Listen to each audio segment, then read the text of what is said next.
வணக்கம் நண்பர்களே. இன்றைய இறையுடன் ஒன்று கூடல் நிகழ்வுக்கு அனைவரையும் அழைக்கிறேன். இன்று ஒளியுடன் விடியல் துவங்கியுள்ளது.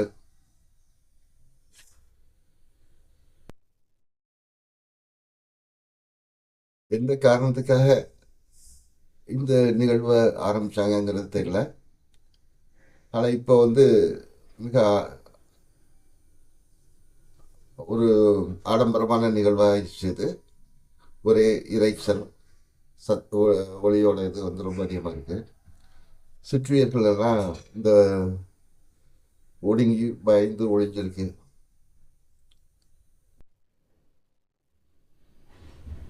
அதனால வானத்திலேயும் பறவைகளை காணோம்.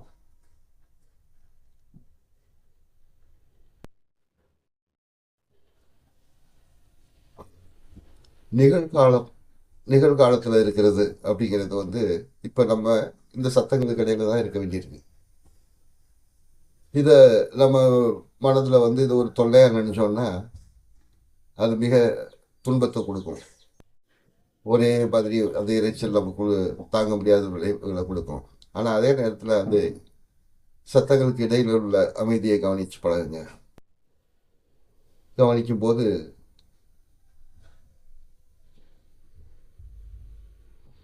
நமக்குள்ள ஒரு அமைதி மிக அற்புதமாக தோன்றும். இந்த காலத்தில் வாழ்றது எப்படிங்கிறத பற்றி புத்தர் சொல்லும்போது ஒரு நிகழ்வு சொல்கிறாரு. ஒருத்தன் ஒரு மலைப்பாதையில் நடந்து போயிட்டு இருக்கான். அப்போ ஒரு கொடிய மிருகம் அவனை துரத்திட்டு வருது. சரி, இந்த மலையை உச்சியில் ஏறிட்டோம்னா இதுலேருந்து தப்பிச்சிடலாம்னு சொல்லிட்டு மலை உச்சிக்கு ஏறலாம். மலை உச்சி போன பிறகு பின்னாடியே அது வந்துட்டு இருக்கு. அடடா, என்ன பண்ணுறதுன்னு பார்த்தா அந்த பக்கம் அதில் பாதாளம், மேலேருந்து ஷார்ப்பாக ஒரு பள்ளமாக இருக்குது. என்ன பண்ணுறதுன்னு யோசிக்கும் போது கீழே பார்க்குறான். ஒரு தூரத்தில் ஒரு ஒரு தடுப்பு இருக்குது. சரி, அங்கே எப்படியாவது போயிட்டா நல்லது, தப்பிச்சிடலாம் அப்படின்னு நினைக்கிறான்.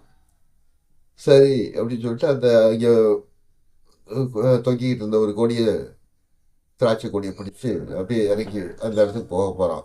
பாதி போய்கிட்டு இருக்கும்போது பார்க்குறான் அந்த பள்ளத்தில் இன்னொரு மிருகம் ஒன்று இருக்குது.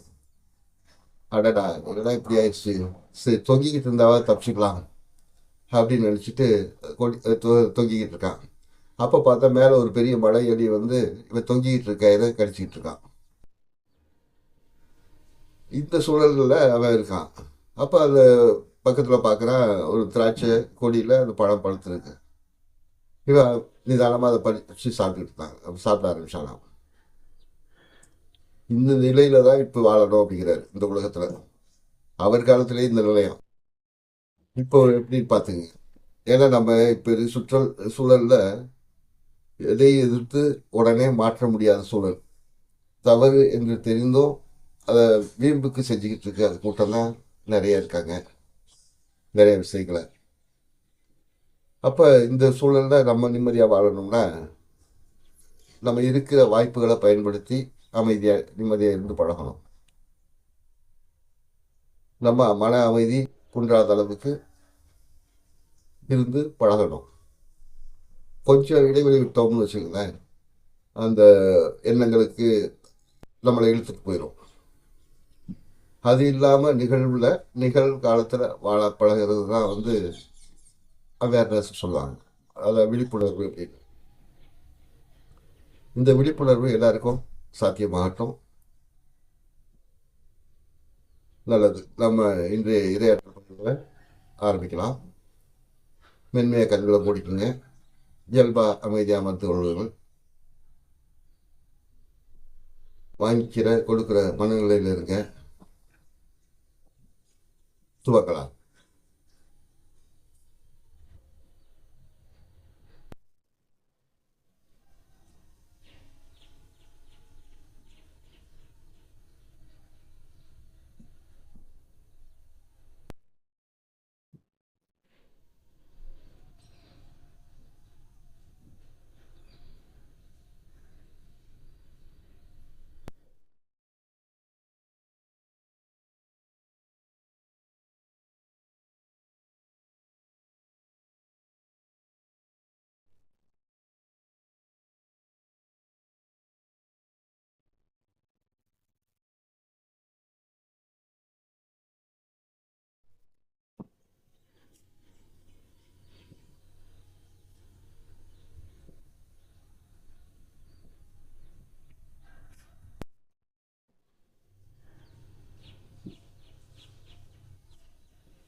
நன்றி நண்பர்களே. இன்றைய இரையாற்றல் பகிர்தலில் கலந்து கொண்ட அனைவருக்கும் நன்றி. பொதுவாக இந்த சமூகம் புத்திசாலியான, மகிழ்ச்சியான, விழிப்படைந்த மனிதர்களை கண்டு அஞ்சுது. எங்கே நம்மளுடைய தூக்கத்தை கெடுத்துருவானோ அப்படிங்கிற நிலையில தான் இந்த சமூகம் இருக்கு.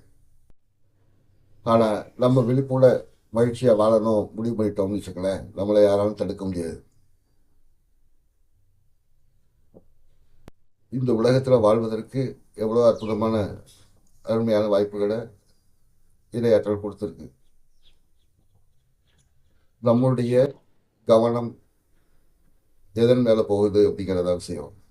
நம்ம எதை முக்கியத்துவம் கொடுக்குறோம், எதை நம்ம ஏற்றுக்கொள்கிறோம், எந்த மாதிரி வாழணும் முடிவு பண்ணியிருக்கோம் அப்படிங்கிறது தான் முக்கியம். இந்த முடிவை எதுலேருந்து வரணும்னா, இப்போ நம்ம பிள்ளைங்க பள்ளிக்கூடத்தில் என்ன பாடம் படிக்கலாம்னு முடிவு பண்ணுறாங்க பாருங்க, அது மாதிரி இருக்கக்கூடாது. தனக்கு எது மகிழ்ச்சி தருது, எது நிம்மதியை தருது, எது சமாதானத்தை தருது அப்படிங்கிறத கவனத்தில் எடுத்து நம்ம முடிவு பண்ணோம்னு வச்சுக்கோங்களேன், எல்லாமே சிறப்பாக இருக்கும். பிறருக்காக வாழணும் அப்படிங்கிறது வந்து சரியான விஷயம் கிடையாது. இந்த உலகம் நமக்காக படைக்கப்பட்டது, நம்மளுடைய மகிழ்ச்சிக்காக படைக்கப்பட்டது. ஆனால் நம்மளுடைய மகிழ்ச்சி என்ன அப்படிங்கிறது பற்றிய புரிதலில் தான் இப்போ இருக்கிற கேடானவர்களுக்கும் சரியானவர்களுக்கும் உள்ள வித்தியாசமே. தன்னுடைய மகிழ்ச்சி பிற உயிர்கள், சூழல் எல்லாத்தோட நலத்தோட சம்பந்தப்பட்டது அப்படிங்கிறத புரிஞ்சுக்கிட்டோம்னா எல்லாரோட இணைஞ்சு மகிழ்ச்சியாக வாழ முடியும். நல்லது நண்பர்களே. இந்த இரையாற்றல் பகிர்ந்து கலந்துக்கிட்ட எல்லாருக்கும் நன்றி. நாளை சந்திப்போம்.